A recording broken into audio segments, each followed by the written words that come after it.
네, 오늘 하나님께서 우리에게 주시는 말씀은 고린도전서 1장 8절부터 9절 말씀입니다.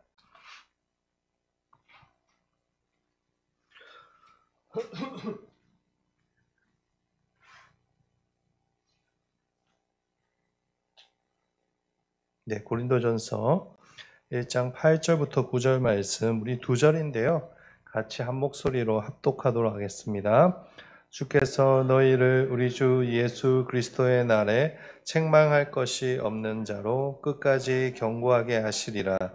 너희를 불러 그의 아들 예수 그리스도 우리 주와 더불어 교제하게 하시는 하나님은 미쁘시도다. 아멘. 우리 옆 사람에게 인사하겠습니다. 오늘 저녁에 잘 오셨습니다.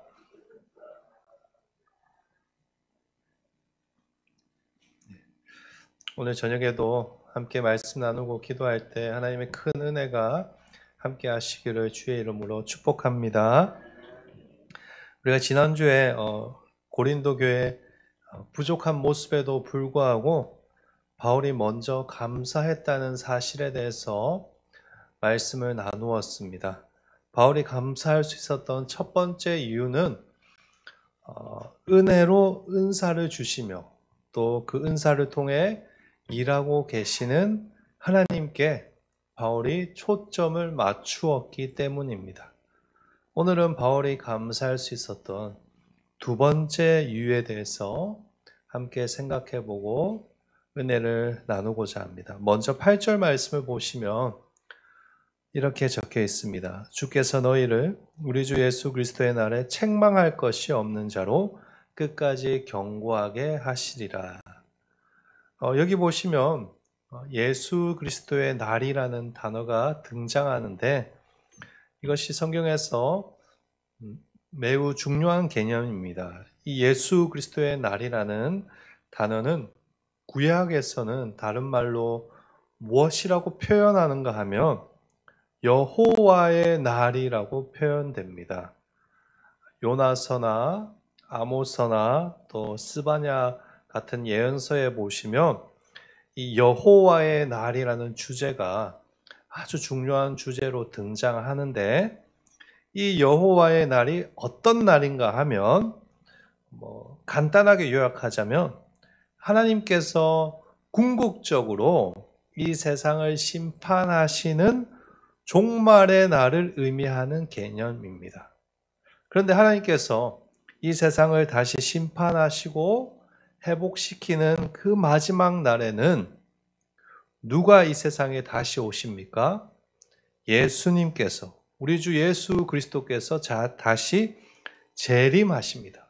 그러니 이 날은 당연히 오늘 말씀에 기록된 주 예수 그리스도의 날이 되는 것입니다. 데살로니가 전서에 기록된 것처럼 예수님께서 도적과 같이 호련히 임하실 것이며 이 세상에 예수 그리스도의 왕의 왕 되심과 승리하심을 선포하시고 모든 것을 심판하실 것입니다. 우리 그리스도인들은 그 예수 그리스도의 다시 오심을 믿고 기다리며 살아가는 사람들입니다. 여러분도 예수님의 오심을 믿고 기다리고 살아가시죠?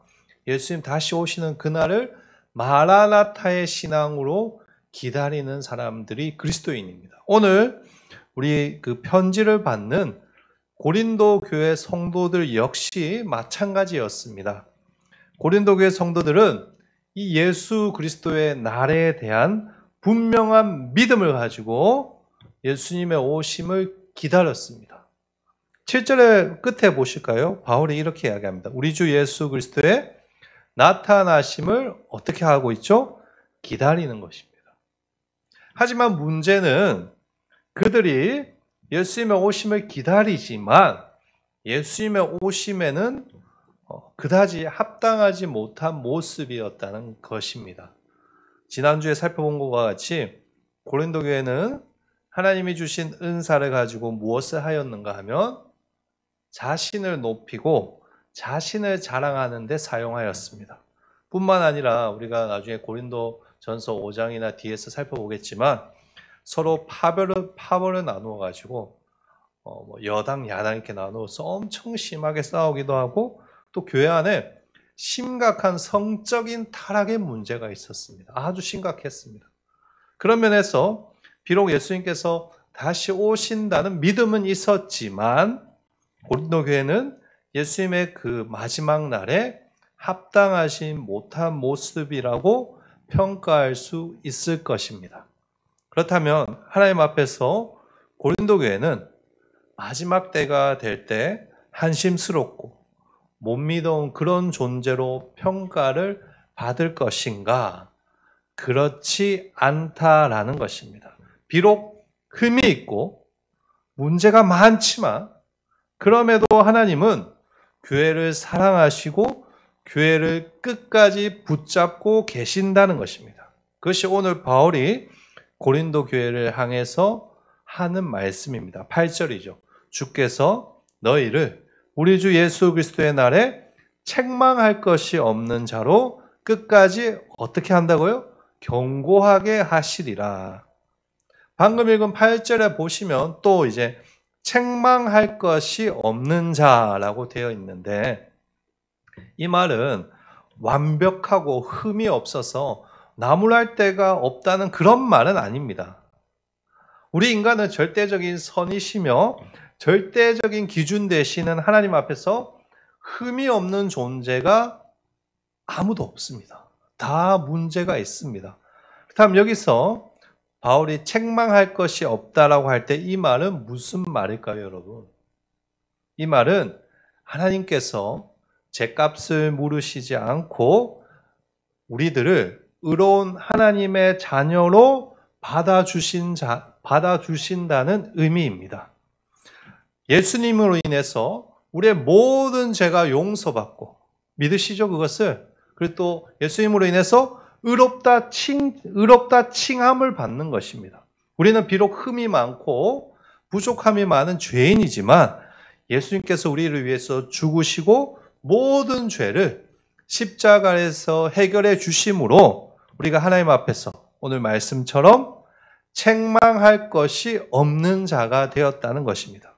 그런데 바울은 의롭다고 이렇게 칭함받는 그 사건이 단순히 예수님을 믿었을 때, 제가 예수님을 믿습니다 했을 때 단회적으로 끝나는, 단회적으로 한번 인정받고 마는 그런 사건이 아니라고 오늘 우리에게 강조하고 있는 것입니다. 오늘 본문에 의하면 언제까지인가?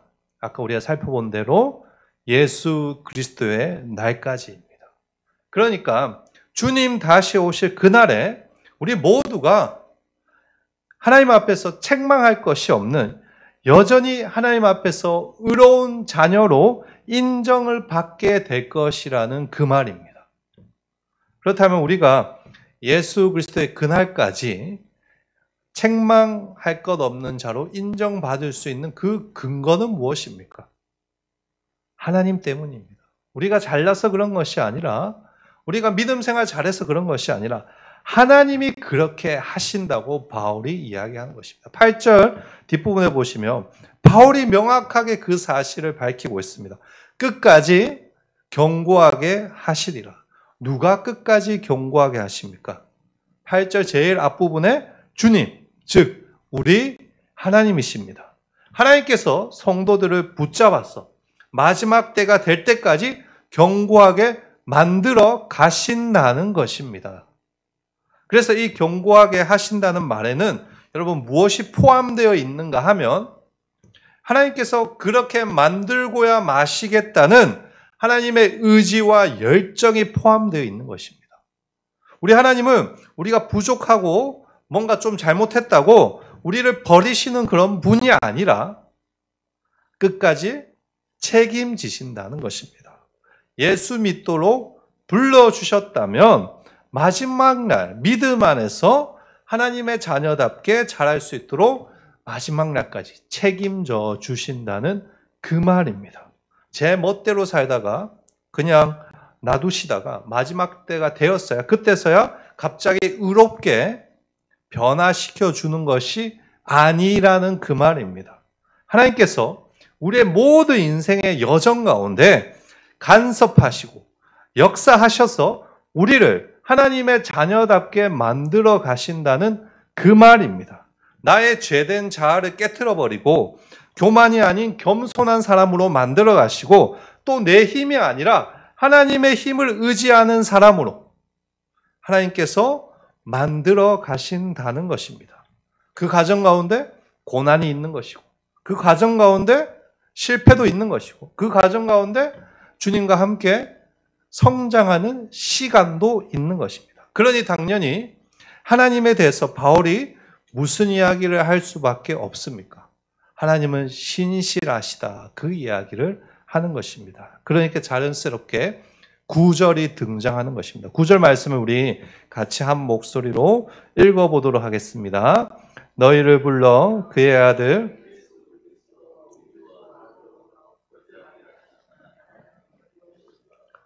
아멘. 믿으십니까? 여기 보시면 바울이 하나님에 대해서 뭐라고 표현하고 있습니까? 미쁘시도다라고 하고 있습니다. 이 미쁘시도다라는 말은 믿을만하다, 신뢰할 만하다라는 그 말입니다. 왜 바울이 하나님에 대해서 미쁘시도다라고 고백하는 것일까요? 사랑하는 그의 자녀들을 은혜로 선택하시고 구원하신 것에서 그치지 아니하고 이제는 예수님과 교제하며 더욱더 하나님의 자녀답게 만들어 주시겠다는 우리의 아버지 되시는 그 하나님의 신실하심 때문에 그 미쁘신 하나님 때문에 바울은 우리 하나님은 미쁘신 분이시구나라고 고백하는 것입니다. 그렇다면 이것을 지난주부터 우리가 살펴보았던 고린도 교회의 은사 문제와 연결시키면 어떻게 될까? 이렇게 되는 것이죠. 잘 들어보십시오. 너희가 비록 은사를 가지고 싸우고 충돌하고 있지만 그래도 하나님께서는 그 과정들을 통해서 마지막 때까지 너희를 견고하게 하실 것이다. 그러니 나는 걱정되지 않는다. 오히려 감사하는 것이다. 이 말입니다. 바울이 하고자 하는 말이 바로 이것입니다. 비록 고린도 교회가 은사로 인해서 많은 문제가 있었지만 그래도 하나님께서 그 은사들을 통해서 그들을 다듬고 그들을 훈련시키고 결국에는 오늘 본문에서 살펴본 것처럼 예수 그리스도의 그날까지 책망할 것이 없도록 세울 것이라는 것을 바울은 믿고 고백하였습니다. 그러니 감사한 것입니다, 여러분. 이것이 바울의 두 번째 감사의 이유입니다. 바울이 감사한 것은 고린도 교회가 자신들의 은사를 가지고 위대한 일을 했거나 남들에게 자랑할 만한 엄청난 은사를 가져서 그런 것이 아닙니다. 미쁘신 하나님 때문입니다, 여러분. 미쁘신 하나님께서 은혜로 은사를 주셨을 뿐만 아니라 그 은사를 통해서 성도들을 마지막 때까지 훈련시켜가면서 견고하게 만들어 가실 것을 바울은 알았기 때문에 감사한 것입니다. 우리 역시 마찬가지입니다, 여러분. 오늘날 우리 한국교회는 고린도 교회에 비하면 어떻습니까?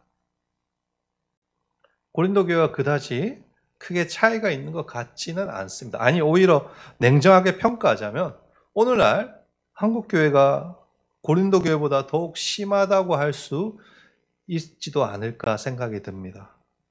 예수님의 재림에 대한 분명한 이해와 믿음은 있습니다만 우리의 삶은 거기에 합당하지 못할 때가 너무너무 많습니다. 그렇지 않습니까?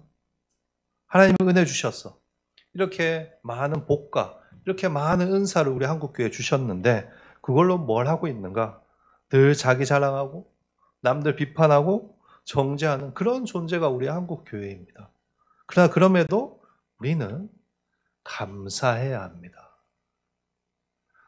어떤 목사님들이나 신학자들이 뉴스에다가 한국교회를 비판하고 끊임없이 비판하는 것 저는 그것은 성경적이지 못하다라고 생각합니다. 왜? 하나님은 그런 우리를 통해서도 우리를 성장시켜 주시고 다듬어 주시는 미쁘신 하나님이기 때문입니다. 우리는 하나님의 자녀입니다. 하나님께서 우리를 예수의 피로 사시고 하나님의 자녀로 불러주셨습니다. 우리는 물건이 아닙니다. 여러분, 물건은 쉽게 버릴 수가 있습니다. 그러나 하나님은 우리를 버리지 않으십니다. 물건은 고장이 나면 고장이 나서 쓸 수가 없으면 이 물건 더 이상 못 쓰니까 다른 거 사야겠어라고 버리고 새롭게 사면 됩니다. 그러나 자녀는 그렇지 않습니다. 자녀는 어떻게 해야 됩니까? 끝까지 책임지는 것입니다. 그것이 부모이기 때문입니다. 제가 부산에서 사역할 때 여기 오기 전에 교회에서 사역할 때 한 집사님의 아들이 있었습니다. 이 아들이 진짜 그 누구도 감당할 수 없는 심각한 문제였습니다. 매일 나쁜 짓만 하고 다니고 학교도 제대로 다니지 않고 나쁜 친구들과 어울려서 엄청난 사고들만 치고 다니는 그런 친구였습니다. 그런데 어느 날 이 집사님이 저희 교육자들이 일하고 있는 그 사무실에 종이를 하나 들고 오셨습니다. 그러면서 저희에게 청원서를 부탁한다고 말씀하셨습니다. 자기 아들이 이번에 또 사고를 쳤어. 담배를 피다가 집을 태워버렸어요. 그 빈집에서 담배를 피다가. 그래서 이번에는 진짜로 잘못해서 소녀원에 들어갈 수 있는데 청원서를 써주면 판사가 참작해 줄 수 있다고 교회 성도들과 저희 교육자들에게 창피함을 무릅쓰고 부탁하러 온 것입니다. 그래서 교회 성도들하고 우리 교육자들하고 한 페이지씩 꽉 채워서 글로 청원서를 써서 제출하였습니다. 그런데 이 아들이 문제가 잘 해결되니까 또 어떻게 합니까? 또 사고를 칩니다. 그러니 이 엄마가 얼마나 힘들겠습니까? 그런데도 이 엄마는 절대 이 아이를 포기하지 않습니다. 만날 때마다 우리들에게 기도 부탁드린다. 우리 아들이 이제 변화될 것이고 하나님께서 잘 해주실 것이다. 그렇게 자기 아들을 끝까지 감싸주고 믿습니다. 뿐만 아니라 자기 아들을 변화시킬 수 있다면 할 수 있는 거 다 합니다. 자기 아들 학교 좀 졸업시키려고 이사도 가고 또 혼내기도 하고 달래기도 하고 그렇게 자기가 할 수 있는 것을 다 하면서 사람답게 만들어 가려고 그렇게 하는 게 부모인 것입니다. 이것이 부모입니다. 부모도 자기 자녀를 포기하지 않는데 하물며 우리 아버지 하나님께서 어떻게 우리를 포기하실 수 있겠습니까? 하나님은 결코 우리를 버리지 아니하시고 결국에는 우리의 삶에 역사하셔서 개입하셔서 우리를 하나님의 사람답게 견고하게 만들어 가실 것입니다. 이것이 우리의 신앙 고백입니다, 여러분. 그래서 우리는 함부로 남의 인생에 대해서 망했다라고 이야기할 수 없습니다. 특히 목사는 그렇게 평가하면 안 됩니다. 성도들을 보면서 그래도 하나님께서 저 사람을 쓰실 것이다. 그래도 하나님이 저 사람을 붙잡아 주실 것이다. 이것이 우리의 믿음 고백이 되어야 하는 것입니다. 하나님이 평생의 그 일을 우리의 인생 가운데 하십니다. 그리고 오늘 말씀처럼 그것을 완성하실 것이라고 믿습니다. 오늘 8절 말씀 우리 다시 한번 읽어볼까요? 같이 읽겠습니다. 주께서 너희를 우리 주 예수 그리스도의 날에